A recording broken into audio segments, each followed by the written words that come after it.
Now that we have known one of the simplest ways of connecting electric motors to mains with some protective devices, the next thing is to look at how motors of higher ratings are terminated to mains. Now, without any further ado, let's get started.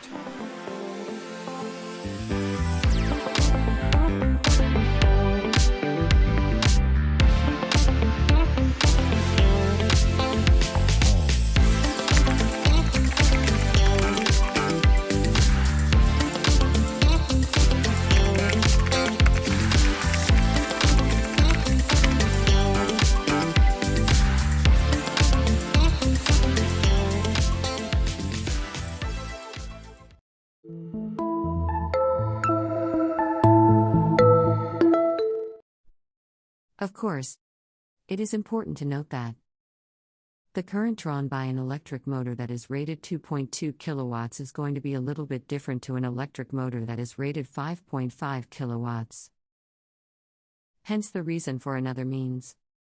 That is to develop another way of starting the motor with reduced current, and also to protect the motor during its operation. That is because of the weight of the rotor or load. You will agree with me that the rotor size will also varies from each other. So the amount of energy that will cause the rotor to move from rest will also varies as a result. Hence the reason for the varying current. So when we take a very close look at motors of different ratings, we will notice that the size of the coils varies and also the number of turns will not also be the same. However, these two features will not be enough to allow the motor to start in delta configurations. That is because when the motor is connected directly to main, large inrush current will flow. The flowing current will generate heat. And as a result, the generated heat will tend to affect the insulation of the coils. And if the motor is allowed to run and stop in this configuration at intervals, the insulation of the coil will be completely destroyed in the long run. When destroyed, electric short between phases or earth will occur within the windings. Also, on the other hand, the large inrush current, if it does not affect the nearest breakers, the possibility that it will affect the main breaker is high at peak load. That is because some installations don't adhere to the 75% rule. So in order to avoid the large inrush current, star-delta starters are usually used. This means during starting, the wiring termination will be physically reconfigured in a star configuration. So when connected in star, the winding current per phase will equal to supply line current. Also, the voltage across each phase of the winding is line voltage over √3. Again, since the winding current per phase is equal to the supply line current, then we can have the following expressions. Current in the phase will equal line voltage over √3 multiplied by the impedance or line current. This is also multiplied by line voltage over √3 and also multiplied by the impedance. So with this mathematical expression, we can work out the voltage across the windings.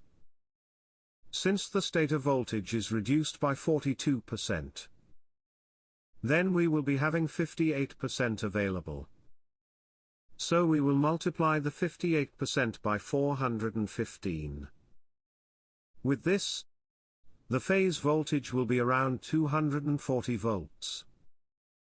Now, when the motor is reconfigured in delta, and when connected to main, the supply current will equal √3 multiplied by the winding current per phase. And because we are dealing with delta connected motor, the voltages in each phase will equate to line voltage. So making reference to the above, the phase current will equal to line voltage over impedance.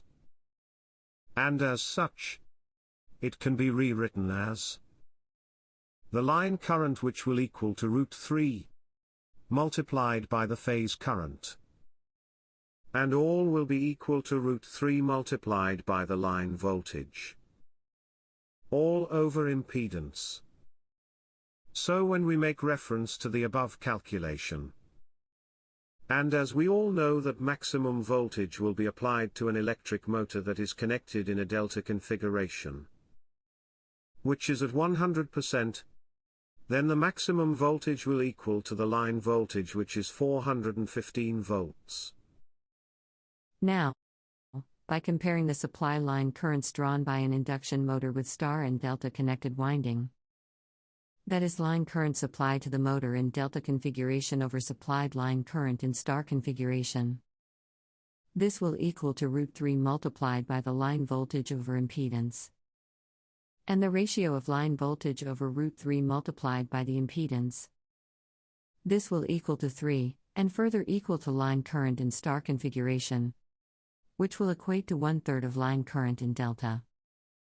With these equations, it can be established that in star delta terminated motor, the starting current of the connected motor is 1/3 of the current that would have been required when starting the same motor using direct online starters.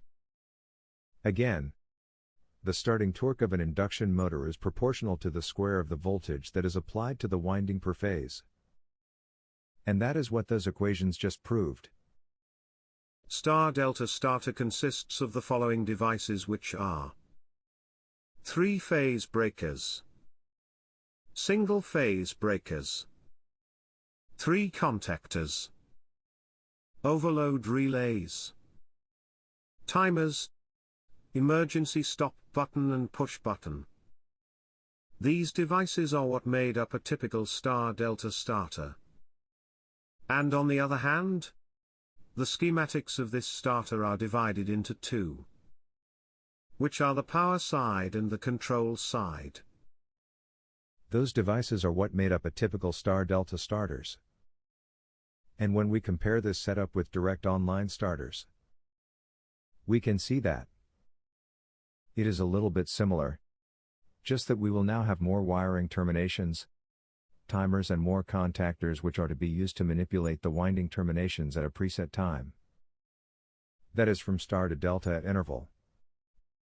As per that schematic, I will terminate the power side like this. From the breakers, it will be terminated to the contactors. From the contactors, it will be terminated to the overload. From the overload down to U1, V1, and W1 of the electric motor.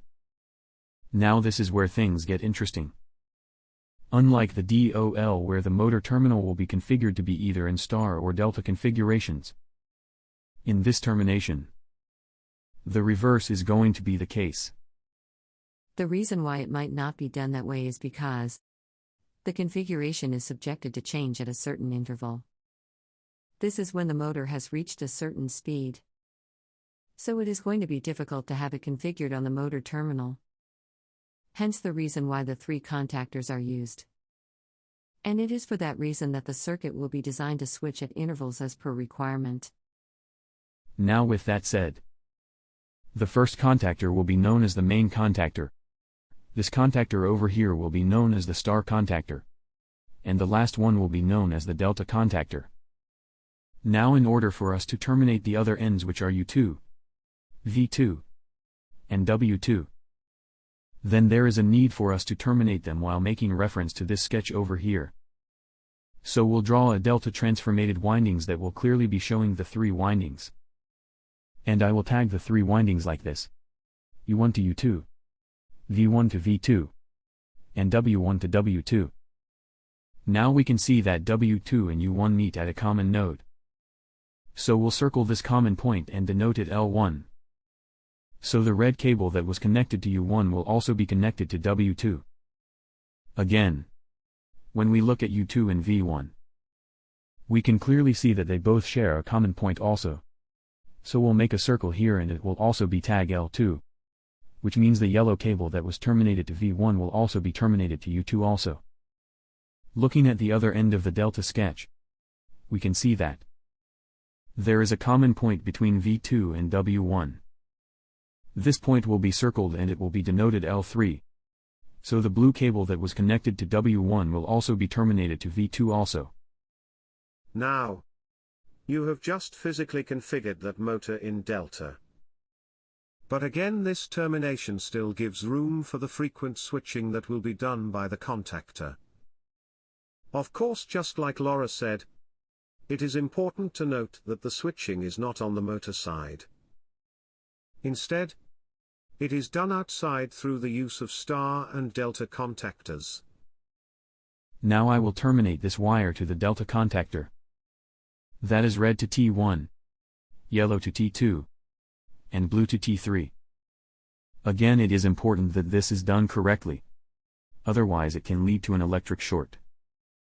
Very important, guys. While L1 will connected to T1 of the breakers, L2 to T2 of the breakers and L3 to T3 of the breakers. It is also important that they are terminated correctly at the load side of the breakers too. This will also ensure some level of protection and control. Perfect.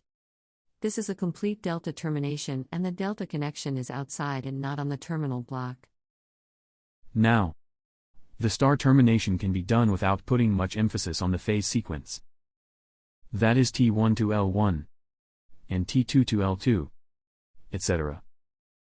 This is because it is going to be used to create a common point across the three windings. So the order of the common point does not really matter. So in order to have a termination that is neater, I will terminate it like this.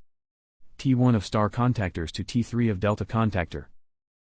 T2 of star contactor to T2 of delta contactors. And T3 of star contactor to T1 of delta contactors. Now, L1, L2, and L3 will all be connected to a common point. With this, the power side of this star delta starter is completed. Now, the next thing is to create a control system that will be used to manipulate the opening and the closing of the star and delta contactors at a preset time. Now I will be terminating through one of the phases. So from the breakers, I will terminate to the incoming of the E-stop. From the E-stop down to the overload, and from the overload down to the stop button. From the other side of the stop button, it will be terminated to the start button. Also, the retainer will also be in series with the start button termination. While the end of the start button and the normally open of the retainer, which is 14, will be terminated to the coil of the contactor, which is A1, and the other end of the coil, which is A2, will be terminated to neutral. With these terminations, the main contactor will close when the start button is triggered. However, the motor will not start. That is because the terminal configuration is done on the outside. Now the next thing is to manipulate the way these two contactors open and close at intervals. This is where things get interesting. I will need to accommodate the other two contactors and the timer also. So the coil of the timer will be in series with A1 and A2 of the main contactor, which means the timer will also be active when the start button is triggered. Again, before we'll be terminating the coil of the star and delta contactors, there is a need to implement an interlocking system. A lot can happen because we can never be too sure. Things can easily go wrong. Peradventure, the star contactor could be stuck within the casing. And this could impede the mechanical movement of the main contactor and auxiliaries. Examples of such could be dirt or an expansion of contacts. It can also be aging coils. This could result in an electrical short within the phases during contactor switching after the preset time. So one of the ways to mitigate something of such is through an interlock system. Which means, the delta contactor will never be energized when the star contactor is active. Instead, it can only be when the star contactor is opened and vice versa. From A1 of the main contactor, the normally close contact of the timer will be connected in series with the normally close contact of the delta contactor. Now this delta terminations is what is known as an interlock system. That is because we are putting the state of the delta contactor into consideration. The other end of the contact, which is 32, will be terminated to A1 of the star contactor, and A2 will be terminated to neutral. Again, for the delta contactor, the normally open of the timer contact will be connected in series with A1 of the main contactor, while the other end of the contact will be terminated the normally close contact of the star contactor. Again, we are also making reference to the state of the star contactor, while the other end of the auxiliaries contact, which is 32, will be connected in series with A1 of the delta contactor, while A2 will be terminated to neutral. With these, we have successfully completed the control termination. Now let me preset the timer time to 40 seconds. Now when the star button is triggered, the motor will start in star, and after the preset time is reached, the star contact will open, and the delta contactor will close, thereby allowing the motor to run in delta configuration. Now, that termination is known as star-delta starters. With these starters, we will achieve the following. The starting current and torque are reduced to 33%. It can also be known to work in good light loaded conditions. Again with reduced starting current.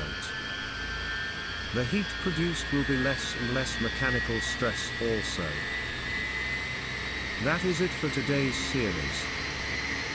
I hope you have learned something new today. See you at the next one.